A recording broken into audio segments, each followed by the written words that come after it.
Olá, gente, tudo bom com vocês? Aqui quem fala é o professor Margleison. Hoje a gente vai dar continuidade às nossas aulas de História, iniciando um novo capítulo do livro de vocês, que fala sobre a Grécia Antiga, a civilização grega. Então nós vamos estudar uma das civilizações chamadas de civilizações clássicas da Antiguidade. Tiveram muita influências no período e para ainda os dias atuais a gente ainda tem muitas coisas que foram desenvolvidas por eles que a gente ainda tem contato com elas.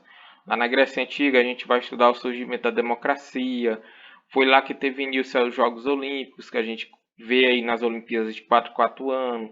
Eles desenvolveram a questão de uma arquitetura refinada, dos gêneros teatrais, que comédia e tragédia que eles faziam.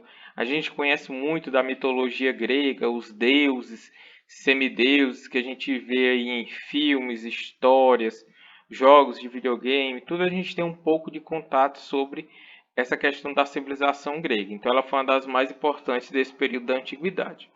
A gente vai estudar aqui um pouco nesse primeiro momento sobre a origem desse povo grego, como que se formou. Então primeiro a gente tem aqui a questão do território, do aspecto natural, a localização. Então a Grécia Antiga ele faz parte hoje lá da Ásia, da Europa, território europeu, é um país que faz parte da Europa, e ele tem um território totalmente, vamos dizer que recortado. A Grécia Antiga ela é constituída de pequenas ilhas, centenas de ilhas, ilhas maiores, que formam seu território, e é extremamente recortado, então ele é extremamente acidentado, tem muitas montanhas, pouca região para plantação.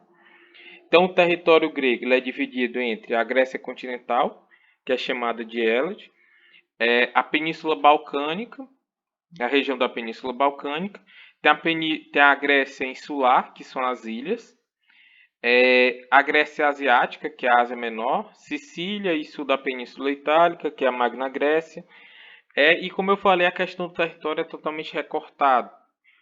Todas as regiões do território grego geralmente estão próximo do mar, isso facilitou a questão do desenvolvimento da navegação. Tradicionalmente, quando a gente vai estudar a história da Grécia Antiga, a gente vai dividir a história da Grécia em períodos. Esse período, geralmente, a gente utiliza o período pré-homérico, período homérico, período arcaico, período clássico, período helenístico, ou período macedônico. Cada um aí com suas datas. Nesse primeiro momento, nós vamos estudar os dois primeiros, o período pré-homérico e o período homérico. Tem um período pré-homérico.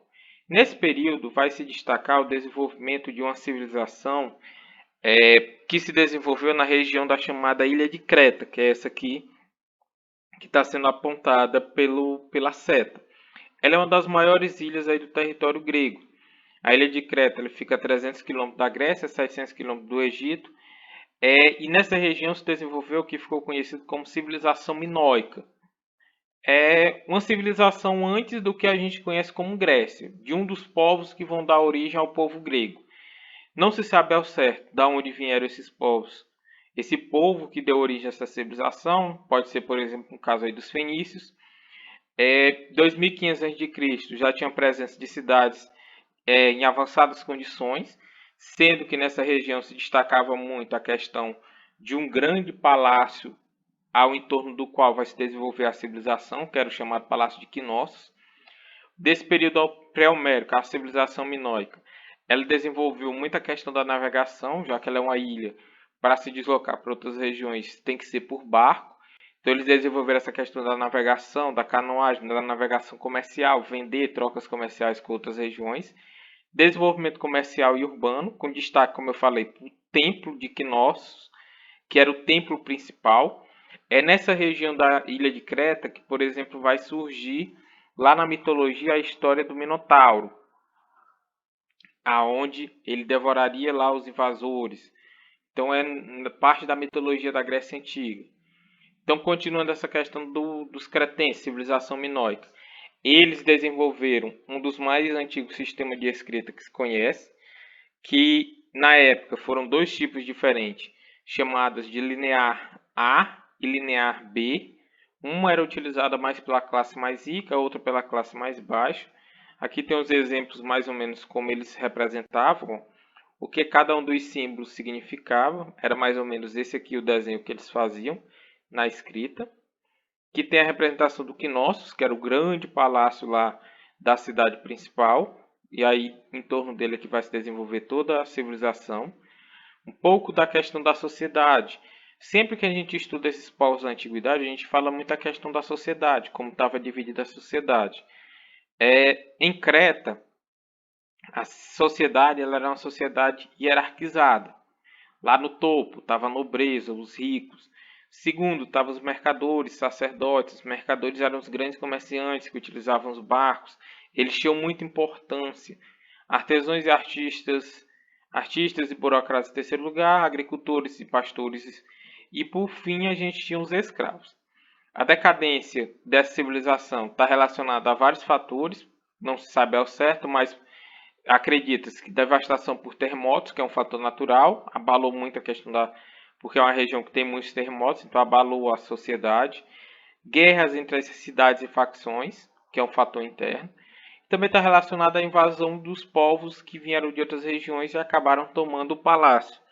Então tudo isso está relacionado à queda dessa civilização. Segundo período, continuando aqui só o finalzinho a respeito da questão do período pré-homérico, povoamento da Grécia. Que aí sim a gente vai estudar a origem do povo grego. Esse período pré-homérico é quando esses povos chegam que vai dar origem ao povo grego. Então a ocupação primitiva, cerca de 2000 anos antes de Cristo, é quando começa a ocupação do território. No início, comunidades coletoras no litoral da Grécia continental. E aí começou a chegada dos povos. Historicamente, a gente diz que o povo grego ele é formado a partir de 3 povos que se deslocaram para regiões em tempos diferentes. Os aqueus, que fundaram lá Micenas, a ilha de Creta, eles ocuparam a região da ilha. Os eólios, eles ocuparam a região da Tessália. E os jônios, que se fixaram na região da Ática, que deram origem à questão da cidade de Atenas. Então esses 3 povos são os principais aí que vão se destacar na origem do povo grego. Povoamento. Aí a gente tem aqui, de 1400 a 1200, a predominância de Micenos, que é a região da ilha de Creta que a gente falou lá no início. É a principal que vai se destacar. A partir de 1200 tem a invasão dos dórios, derrubada de Micenas, deslocamento de grande população da Hélade, da região continental para a região do Mar Egeu, que é conhecido como primeira diáspora grega. E aí a gente tem o segundo período, que é conhecido como período homérico. Esse período homérico é porque, assim, esse período da história da Grécia, a gente tem pouco conhecimento sobre ele. Então, basicamente, o que se conhece sobre o período homérico foi o que foi escrito por um escritor da época, chamado Homero, que ele escreveu 2 grandes livros, que são utilizados como as fontes para estudar esse período. Os 2 livros que ele escreveu foram os livros Ilíada e a Odisseia. Esses 2 livros, eles contam, lá na Ilíada, conta a história da chamada Guerra de Troia, e a Odisseia conta a história do herói da Guerra de Troia voltando para casa. Então, basicamente seria o seguinte, a cidade de Troia, ela era uma grande cidade, extremamente protegida por grandes muralhas, então ela era muito difícil de ser invadida. E lá nesse período estava acontecendo várias guerras, até que o príncipe de Troia, ele se apaixona pela mulher de um dos chefes do povo grego. E aí ele rapta a mulher, leva para Troia e aí começa a guerra entre os povos. Então a briga vai se dar para tentar recuperar a mulher dele, só que a cidade de Troia, ela era uma cidade quase que invencível, quase impossível de transporte, de conseguir passar as muralhas. Então eles brigaram durante muito e muito tempo, vendo que não dava para acontecer, segundo o que é escrito lá no livro de Homero, os gregos teriam oferecido aos troianos um cavalo feito de madeira para enganá-los e eles pudessem sair. Então eles fingiram que tinham se desistido da guerra, tinham ido embora e deixaram um cavalo de madeira de presente. Os troianos pegaram o cavalo, levaram para dentro da sua cidade, só que dentro desse cavalo de madeira gigante estavam escondidos os soldados. E aí eles aproveitaram, saíram durante a noite, abriram os portões e a cidade foi invadida e eles acabaram sendo derrotados. Então, basicamente, o que se conhece da época é o que está escrito nesse livro. Ele vai relatar como eram as guerras, como eram as cidades, como era a população. Então, se conhece básico sobre isso. Invasão dórica, saques, abandonos, escrita, enfraquecimento da vida política e econômica é o que vai acontecer nesse período. Então, como eu falei, pouco se conhece. É o período que está a formação do sistema gentílico, formação dos genos chamados. Genos era tradicionalmente os grupos de origem familiar, as famílias lideradas pelo patriarca, que é característico da formação do povo grego do período pré-homérico, que passou a ser uma forma predominante de organização e invasão dórica. A decadência urbana desse sistema, desse período, genos convertidos em isolamentos de unidades econômicas, políticas, sociais e religiosas, propriedade coletiva e chefiada por um pátrio. Então, tudo isso vai dar origem, posteriormente, que a gente vai estudar lá na outra aula, do que a gente conhece sobre as polis.